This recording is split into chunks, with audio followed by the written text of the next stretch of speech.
Hi, it's John, and this is a little video about the Korea National Railroad Museum. Korea has one national railroad, and it's been that way ever since 1945, the end of the war. So you can see that the museum is in far southern Seoul, and to get there you take Metro Line 1. So this is City Hall Station. It's pretty centrally located. You can see you take it down to Yuwang Station. I'm sure I'm pronouncing that wrong. And then it's a short little walk down to the museum. You can see I didn't catch any trains going by, but it's right next to this really busy freight corridor. And here's a little shot of what average housing looks like in Seoul. So here we are at the museum, and I apologize, this is going to be mostly a slideshow. I didn't take too many videos while we were here. But there was nevertheless lots of cool stuff to see here, so I hope you enjoyed this video. This was a model that was produced actually in the same factory as the first Pacific-type steam locomotive that was domestically built in Korea. They made this as kind of a celebration.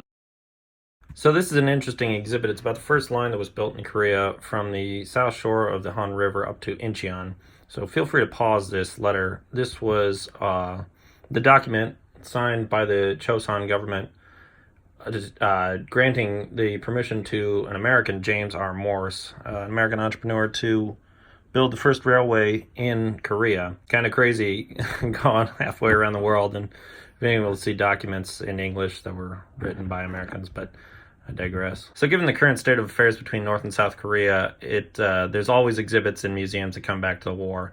So you can see here different pictures, bombed out steam locomotive up there, and track being ripped up between the North and South. And there's constant reminders of the war. You can see here, this is how far the North Koreans pushed back the South before the Americans landed in Incheon and Busan and helped drive the North Koreans all the way back up towards the Chinese border. So the Koreans are pretty shameless with their propaganda.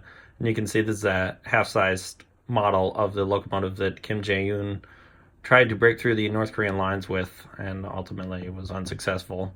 But they love creating heroes. So here are some awesome locomotives that we don't get to see at the museum or buy the models of, unfortunately. But either way, they're neat to look at. These are just examples of different locomotives they have. Obviously, that's probably French drive there. There's an old Seoul Metro car there. I love that one particularly. Nice little diesel electric locomotive. These signs don't really tell anything super important, just kind of basic translations through Google Translate. So this is kind of crazy. Obviously there's George W. Bush, and there's his signature on the rail. So here we are outside in the collection. There's a nice old Japanese-built 282 Mikado. And feel free to pause on all these signs. There's some interesting stuff in the signs that are actually translated. Here's some pretty old coaches. You can see, I believe that's conductor's little seat back there.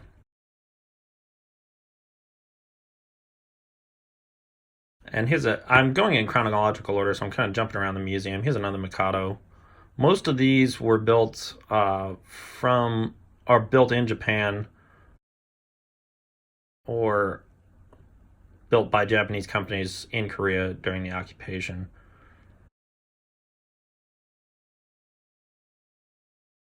Here's a 462 Pacific.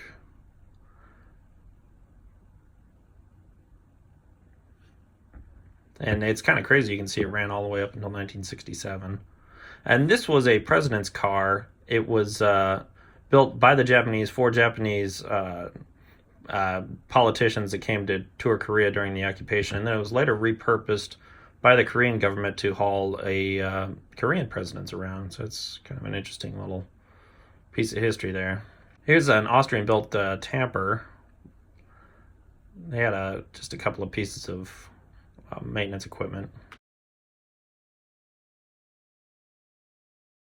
And so here you can see the old Suin line. Incheon was a pretty industrial part of town, but this railroad has kind of an interesting little history. It was a narrow gauge railroad. It was only 2-foot 6 gauge. It was closed in 1995, and then it was modernized and widened to standard gauge and electrified, and now it runs a pretty important metro line out there. And it actually still goes to the Songdo International Business District, which I will show you in a later video. I like this. I like rail diesel cars. I used to operate in this part of the country where I'm from. I just kind of get a kick out of those.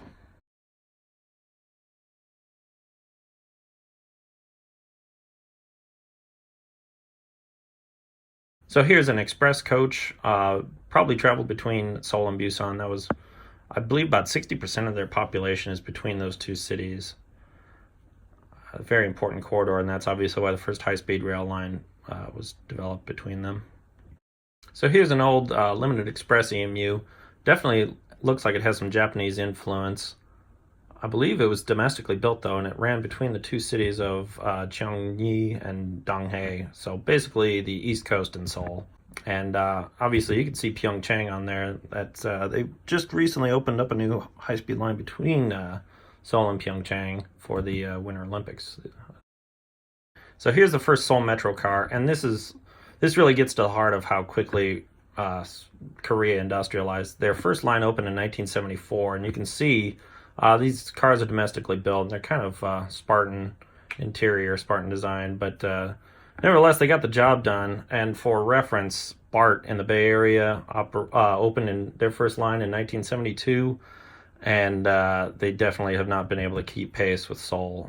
Seoul's metro is just incredible. It is enormous, and just about every station in the interior underground station has platform edge screens, and they are definitely moving towards the suburban above ground stations for those screens too.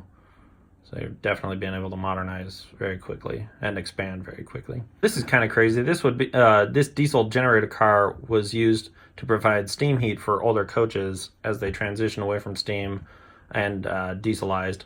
So it's kind of a similar situation to America, how the M fleet cars were the first ones that had head-end power. So the E60 still had steam generators on them, and the SDP 45s. And this is just similar kind of deal, only instead of equipping a locomotive with it, they just carried an extra car that would provide steam heat for the cars. So you guys might recognize this. This is an American-built, obviously, ALCO 4-axle diesel. And that Mungunghwa is the name that they still use for non-express trains.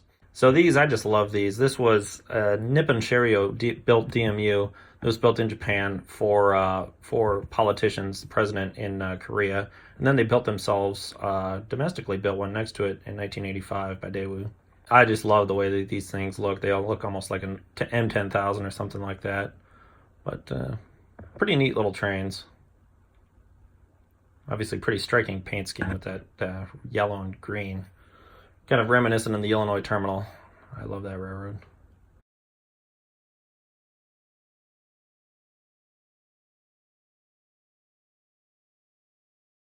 This is a prototype HSR 350, and this was developed by an interest from the Korean government and Korail to come up with a domestically produced high-speed train, because Alstom, the French train manufacturer, basically designed all of the infrastructure and rolling stock for the KTX-1 program.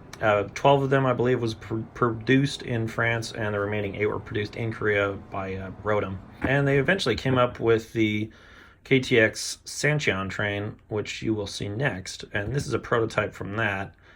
You can see this is an EMU versus the power car design of the HSR 350. As is the case with anybody trying to develop a high-speed train, they had a lot of problems initially, but they eventually got all the bugs worked out, and these are just as common as the KTX ones built by Alstom.